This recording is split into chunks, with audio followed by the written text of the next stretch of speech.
David Edwards era um homem popular com uma personalidade agradável. Ele era um talentoso advogado de defesa que tinha muito orgulho de sua profissão. David se apaixonou por sua melhor amiga, Debbie, e logo depois descobriram que ela estava grávida. Ele estava tão ansioso para ser pai que compareceu a todos os exames durante o pré-natal e estava sempre presente quando ela precisava dele. Debbie deu à luz a uma menina e, como era esperado, ele se tornou um pai extremamente presente. Depois de um longo dia no escritório, David ia direto para casa para atender às necessidades da bebê, inclusive trocar fraldas e lhe dar comida. Quando era obrigado a comparecer ao tribunal por causa de seu trabalho, Debbie o acompanhava para ver o marido em ação. Ela ficou muito impressionada com sua inteligência e realizações. Mas infelizmente, quando a filha deles tinha 5 anos de idade, o casal se separou amigavelmente porque sua relação já estava começando a se desgastar, e essa separação deles foi tão tranquila que não nutriam nenhuma raiva um do outro.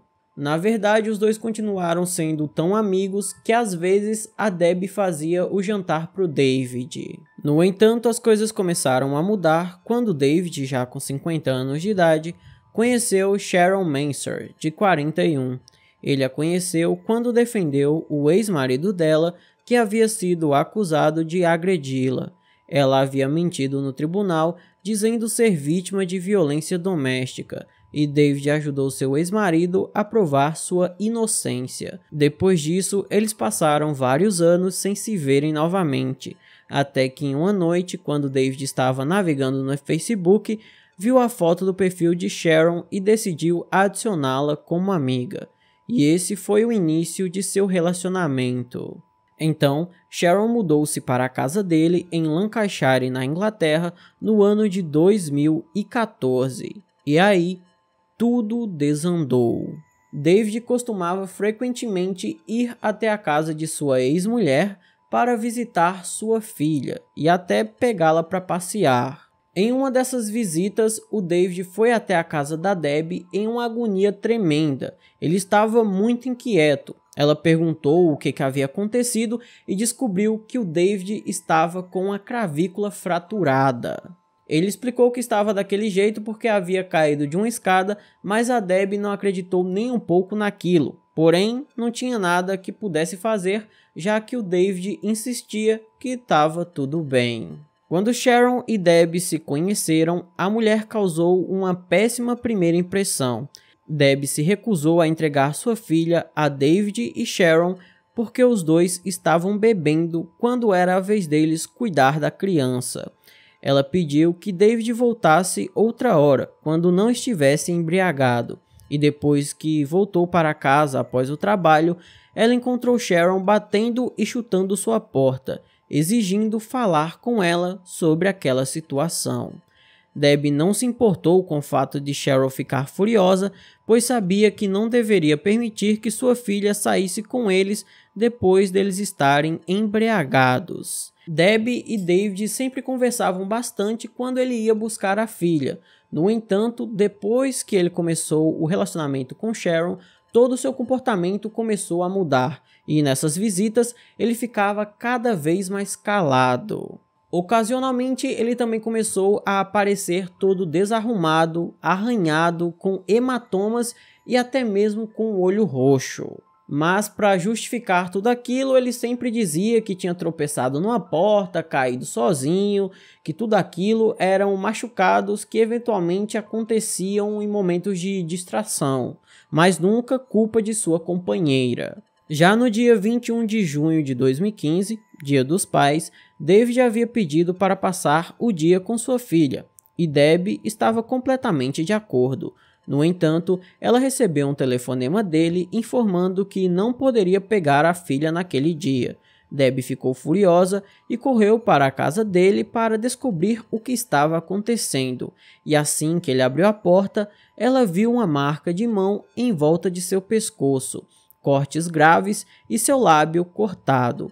Apesar de tudo, David se negava a denunciar Sharon, e os dois se casaram em Las Vegas. Inclusive, no dia do casamento, um desentendimento acabou acontecendo entre os dois. E durante essa discussão, a Sharon jogou um telefone no David. E para disfarçar o hematoma para as fotos do casamento, ela cobriu o machucado com maquiagem.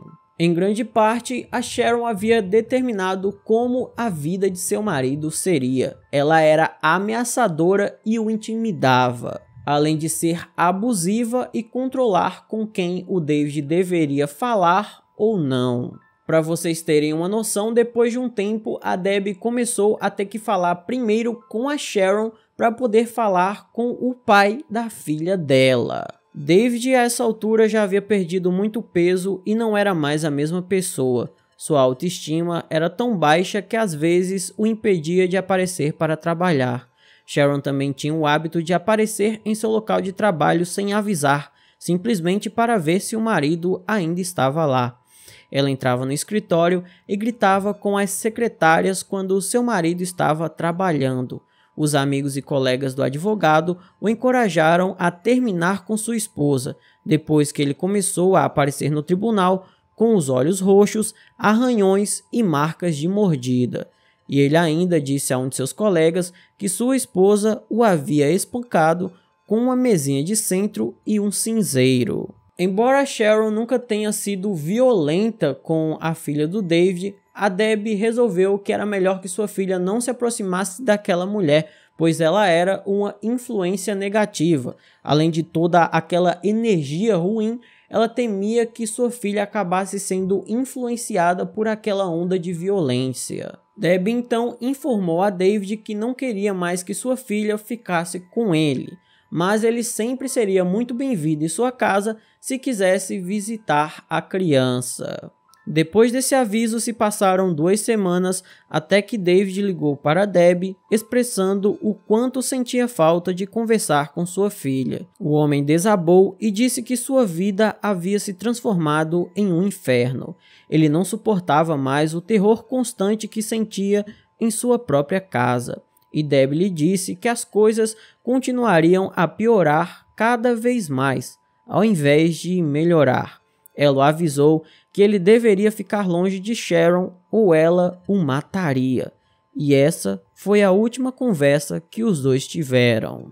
Na noite de 23 de agosto de 2015, Sharon e David Edwards retornaram para casa depois de passarem suas férias na Espanha. Antes de sair de férias, o David havia descoberto que estava prestes a perder seu emprego, já que ele não estava mais sendo a pessoa que era. E é óbvio que o fato dele estar prestes a ser demitido acabou piorando ainda mais sua relação. E segundo a promotoria, essa provavelmente foi a motivação de seu assassinato.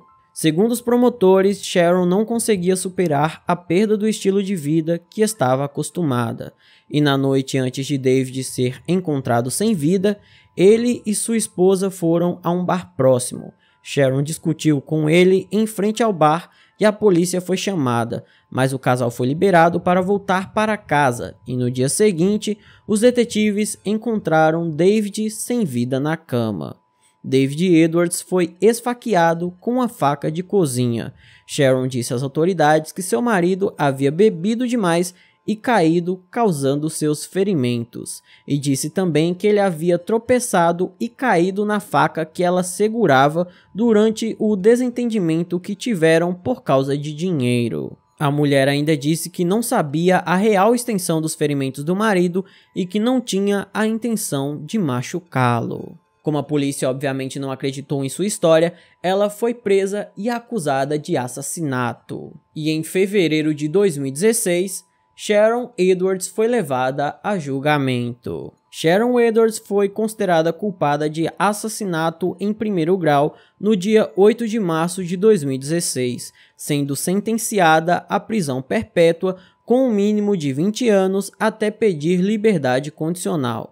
Ela pediu ao Tribunal de Apelação de Londres para revisar sua condenação e sentença, mas os juízes rejeitaram esse pedido. Em seu recurso, ela disse que o marido caiu na faca que ela segurava sem querer e que ela não teve a intenção de esfaqueá-lo ou machucá-lo de forma alguma. No entanto, os juízes decidiram que o recurso de Sharon não tinha validade alguma e que ela deveria permanecer na prisão, pois usou deliberadamente uma faca para cometer assassinato. Então esse foi o vídeo de hoje, espero imensamente que vocês tenham gostado da forma como narro os casos e nunca do que essas pessoas fazem. Se você gostou, eu peço que deixe um like, se inscreva no canal, mande para todos os seus amigos, me siga no meu Instagram, que é esse aqui que aparece na tela. Se você quiser e puder, se torne um membro do canal, porque além de ajudar o canal financeiramente para que eu possa continuar postando cada vez mais vídeos, o seu nome aparece aqui, ó, junto com o nome de todos os membros do canal. E também você tem acesso ao nosso grupo exclusivo para apoiadores, que fica no WhatsApp. Então, se quiser e puder, se torne membro porque ajuda muito. Então, por hoje é só, até a próxima e tchau!